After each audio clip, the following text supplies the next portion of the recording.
جو بیرون ملک انویسٹرز کی کمپنیز ہیں ملٹی نیشنلز، ان کو اپنے ڈویڈنڈز باہر بھجوانے کی اجازت نہیں ہے.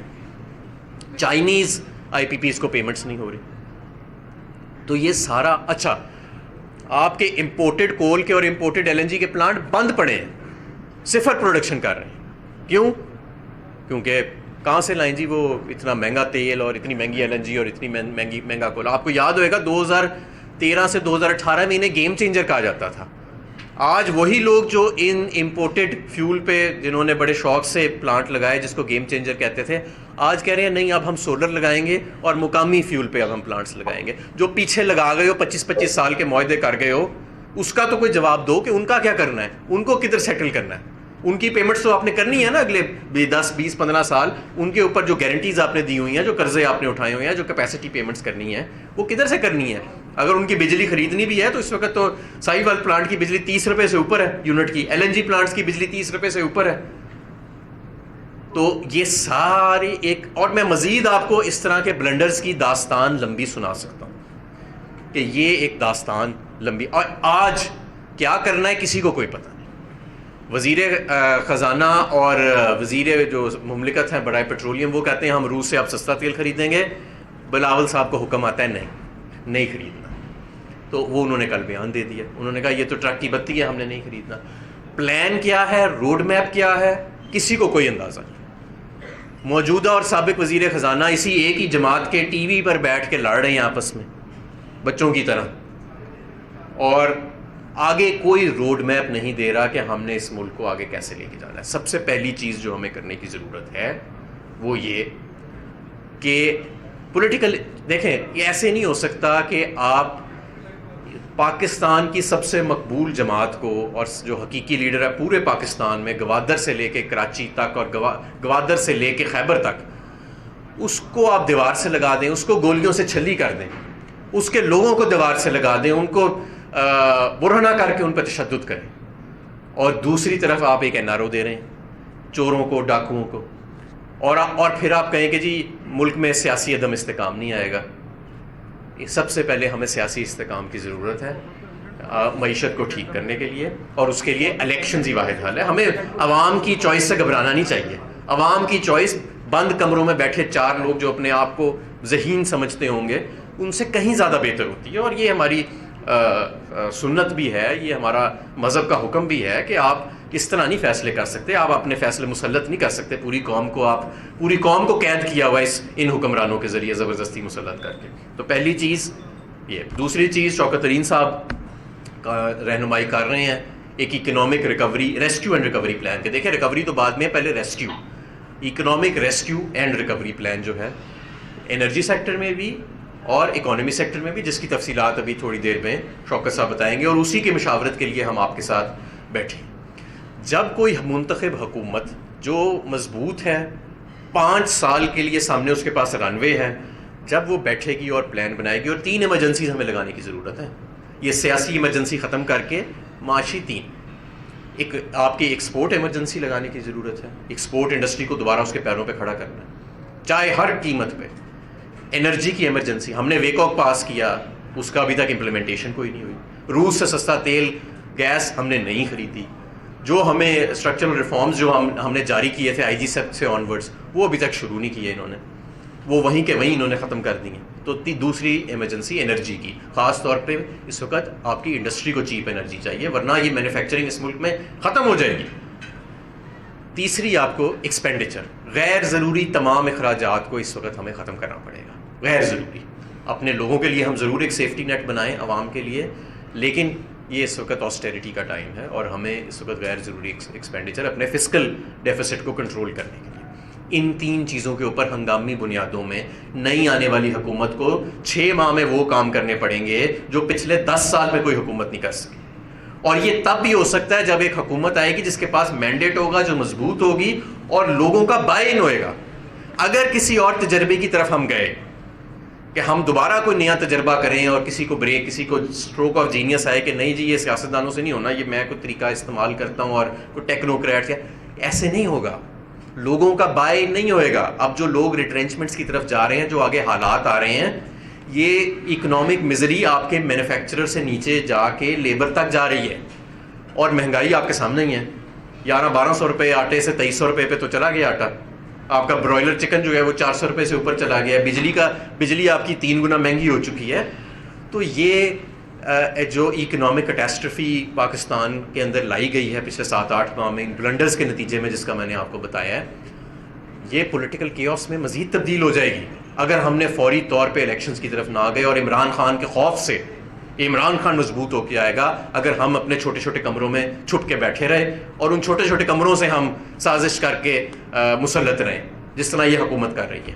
ان کے پاس کوئی اکانومسٹ نہیں ہے، ان کے پاس کوئی ٹیکنیکل ٹیم نہیں ہے، ان کے پاس جو کچھ تھا وہ قوم نے دیکھ لیا ہے.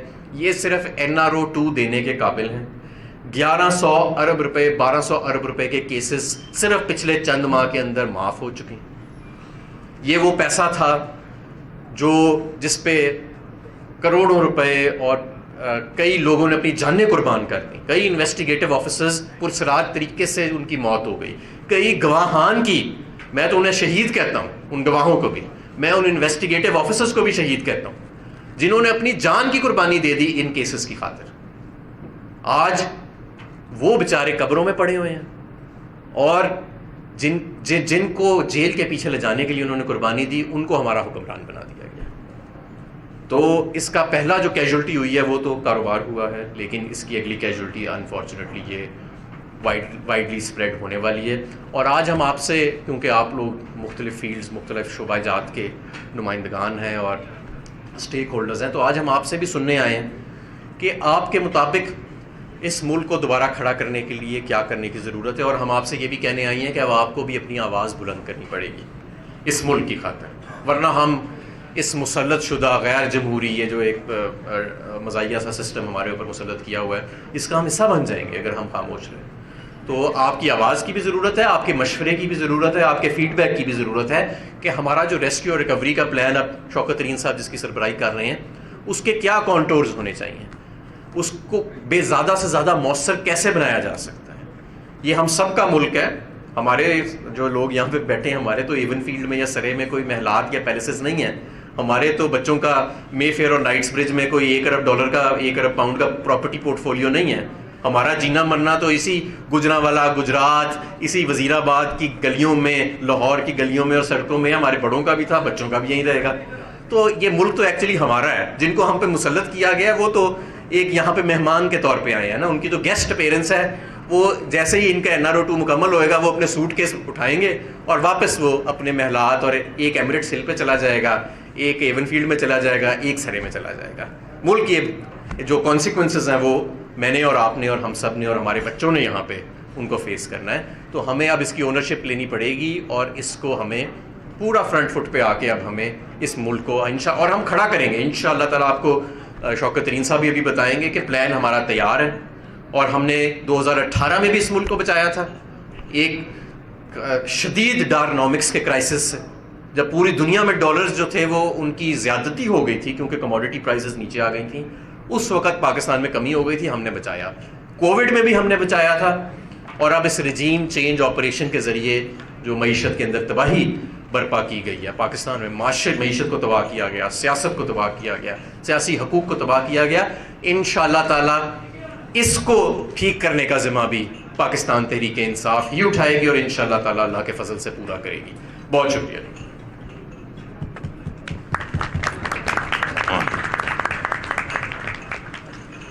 Thank you very much Hammad صاحب، آپ کا ڈیٹیل انسائٹ دینے کے لیے. آپ نے وہ جو باتیں ہمارے دل میں تھیں، جو ہم کرنا چاہ رہے تھے، سارے ون بائی ون انڈیویجولی کرنا چاہ رہے تھے، آپ نے بڑے الیبریٹ طریقے سے اس کو سب کو سم اپ کیا. تھینک یو ویری مچ سر. بھی ایک ہم مزمل اسلم صاحب کی چھوٹی سی پریزنٹیشن ہے اکانومی پہ پورے آڈینس کی انڈرسٹینڈنگ کے لیے، تو ہم پریزنٹیشن ایک شارٹ سی ہم شیئر کریں گے. پریزنٹیشن پلیز آن کر دیں.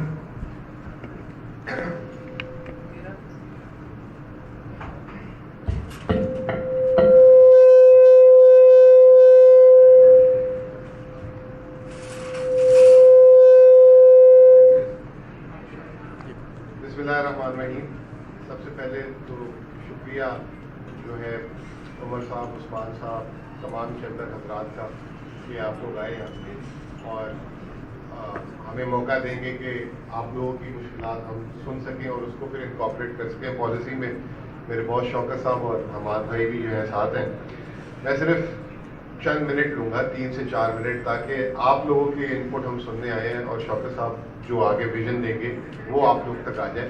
تو اس وقت اکانومی کے حالات کیا ہیں, میں صرف اس پہ تھوڑی سی بات کرنا چاہوں گا, کیونکہ یہاں پہ سارے انڈسٹریلسٹ ہیں. تو پہلی تو بری خبر یہ ہے کہ اکتوبر کے مہینے میں ہماری جو انڈسٹری ہے 7.75% منفی رہی ہے پچھلے سال کے مقابلے میں, اور مارچ میں جب ہماری حکومت کا آخری مہینہ تھا تو اس وقت ہماری انڈسٹریل گروتھ تھی 27%. تو آپ اس سے اندازہ لگا لیں کہ آج پاکستان کی انڈسٹری کہاں کھڑی ہے. دوسری امپورٹنٹ چیز جو سب سے اہم چیز ہے اس انڈسٹری سے جڑی ہوئی ہے وہ ہے برآمدات. برآمدات جو ہے ہم نے $3.2 ارب مارچ کے مہینے میں اس کا رن ریٹ لے گئے تھے, جس کا مطلب یہ کہ 12 مہینے میں $36 ارب پہ, جب ہم نے پک اپ کیا تھا $24 ارب پہ کیا تھا, اور $36 ارب کے رن ریٹ پہ آ گئے تھے, یعنی 50% اوپر. پاکستان کی تاریخ کی 50% آخری 2 سال میں بڑھا تھی. تو وہ ہماری بدقسمتی ہے, وہ کم ہو کر اب $2.5 ارب سے نیچے آ گئی ہے.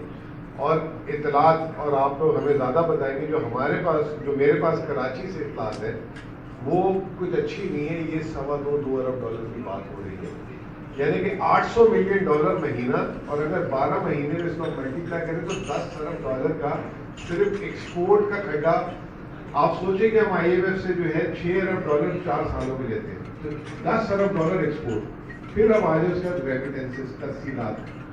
نومبر کے مہینے میں پچھلے سال $2.9 ارب اور $3 ارب کے رن ریٹ سے چلی تھی, وہ ابھی آئی ہے, کل ہی ڈیٹا ہے $2.1 ارب. میں آ رہا ہوں سلائڈ پہ, میں یہ بات ختم کر 1 منٹ سلائڈ پہ جا رہا ہوں. تو $2.1 بلین پہ ریمیٹنس آ رہی ہے. $900 ملین 12 سے ملٹیپلائی کریں تو تقریباً یہ بھی $10 ارب, تو $20 ارب آپ نے اپنی آمدنی کا کھو دیا. اب میں بس 1 منٹ 2 منٹ میں جو ہے نا رن ڈاؤن کر دوں یہ پریزنٹیشن کو. یہ اور کیسے ہوگی,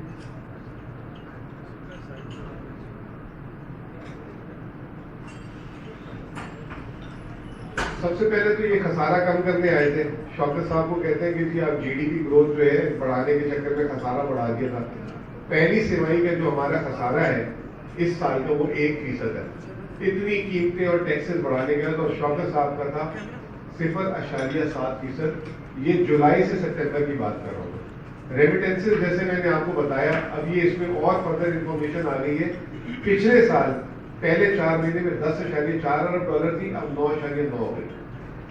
مہنگائی جو ہم سب کو جو ہے کاٹ رہی ہے, پچھلے سال جو ہے جولائی سے اکتوبر کی ایوریج تھی 8.7%, جس پہ کہتے تھے کہ یہ PTI نے بہت مہنگائی کر دی ہے اور ان کو نکالے, اور جس میں مہنگائی مار. اب ہے 25.5%.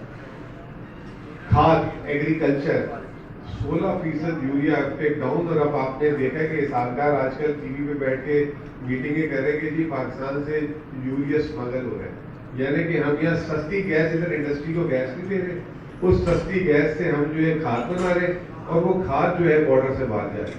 نہ ہمارے ملک کے کام, نہ کچھ اسمگلروں کے کام آ رہی ہے. انٹرسٹ ریٹ اب 16% ہو گیا ہے, 8.75% تھا پچھلے سال.